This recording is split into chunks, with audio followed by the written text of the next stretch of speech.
Students,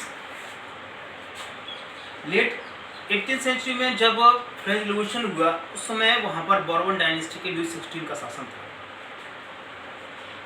जब वो 20 साल का था लुई 16, उसने ऑस्ट्रिया की एक राजकुमारी मैरी एंटोनियट से शादी की और जब वो राजा बना तब उसके राज्य का खजाना बिल्कुल खाली था। कई सालों की लड़ाइयों के बाद बहुत सारी लड़ाइयाँ फ्रांसीसी राजाओं ने लड़ी उसके पूर्वजों ने, जिस वजह से वहाँ का खजाना बिल्कुल खाली था और उस पर से खजाने के खाली होने के बाद सरकार को चलाने के लिए, देश को चलाने के बहुत सारे ऐसे जरूरी खर्चे थे जिनको चलाना बहुत जरूरी था। जैसे कि एक बहुत बड़ी सेना का रखरखाव और कोर्ट का खर्च और साथ ही साथ बड़े से वर्साई पैलेस के रखरखाव का खर्च, कुछ ऐसे खर्च थे जिनको पैसे की बहुत ज़्यादा जरूरत थी। लुई 16 जब राजा था तब फ्रांस ने 13 अमेरिकन कॉलोनीज, जहां उसमें ब्रिटेन का शासन था, 13 अमेरिकन कॉलोनीज की सहायता की उनको ब्रिटेन से आयात करवाने में। उस वजह से भी फ्रांस का बहुत सारा धन, उसके खजाने के धन खर्च हुआ और फ्रांस कर्ज में डूब गया। चूंकि बहुत खजाना लगभग खाली था और फ्रांस ने सहायता इसलिए की क्योंकि फ्रांस और अमेरिका दोनों का एक ही दुश्मन था। कहते हैं दुश्मन का दुश्मन अपना दोस्त होता है, इसलिए फ्रांस ने अमेरिका की सहायता की और उस लड़ाई ने फ्रांस के ऊपर लगभग 2 बिलियन लीवर, जो कि वहां की मुद्रा थी, उसका कर्ज चढ़ा दिया और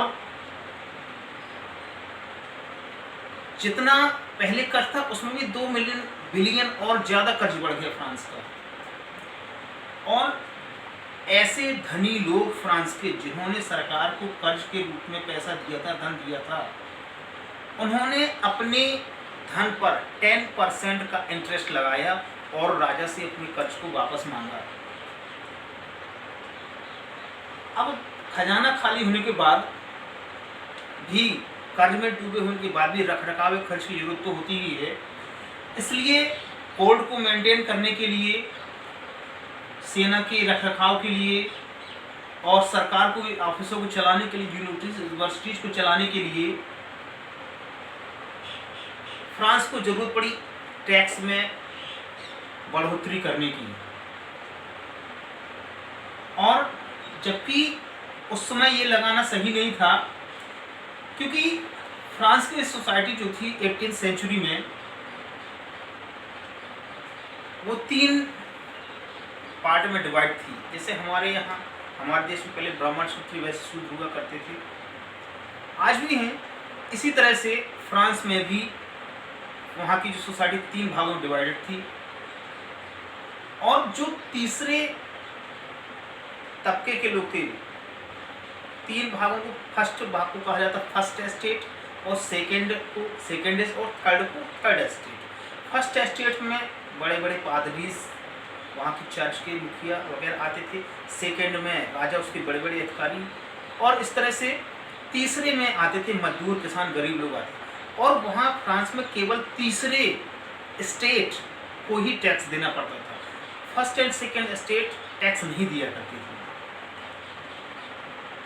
और फ्रांस में फ्यूडल सिस्टम लागू था, सामंतवादी प्रथा थी, जो कि वहां पर मध्यकाल से चली, लगभग पिछले, आप ये माने कि 700-800-1000 साल से चली आ रही थी। The term old regime is usually used to describe the society. और जो ओल्ड रेजिम का शब्द है वो 1789 से पहले से यूज होता चला आ रहा था फ्रांस में। आपको फिगर 2 बना हुआ है जिसमें यह दिखाया गया कि फ्रेंच सोसाइटी किस तरह से ऑर्गेनाइज थी। पीजेंट्स जो थे 90% गरीब लोग थे और जिनके पास वहाँ का जो खेती का हिस्सा था वो बहुत कम था। 90% लोगों के पास कम से कम ज़मीन थी।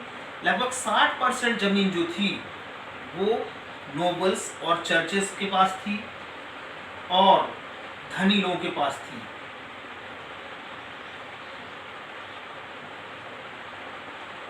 उसके बाद जो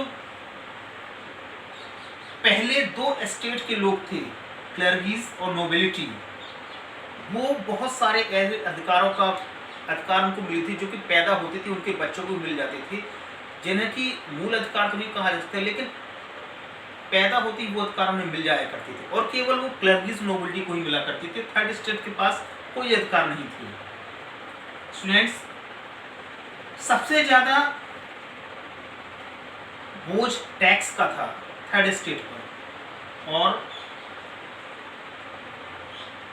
इसमें कर्ज में या ये कैसे सॉरी टैक्स में फ्यूडल ड्यूज जितने भी टैक्स थे वो गरीबों से लिए जाते थे, और पीजेंट्स को जो वहाँ पे गरीब लोग थे और उनसे ज़बरदस्ती काम करवाया जाता। साथ ही साथ उन्हें खेतों के अलावा सेना में भी अपनी सेवाएं देनी पड़ती थी, और सड़कें बनाने दूसरे सभी कामों में फ्रांस की जनता को, थर्ड स्टेट को वहाँ पर अपना हिस्सा देना पड़ता था, सेवाएं देनी पड़ती थी।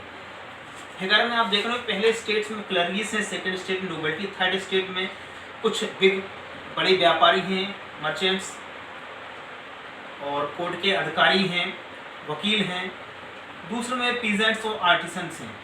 और इसके बाद थर्ड स्टेट की जो सबसे निचला तबका है, जो कारपेंटर्स और लैंडलेस फार्मर्स, सर्वेंट्स और दूसरे लोग हुआ करते थे।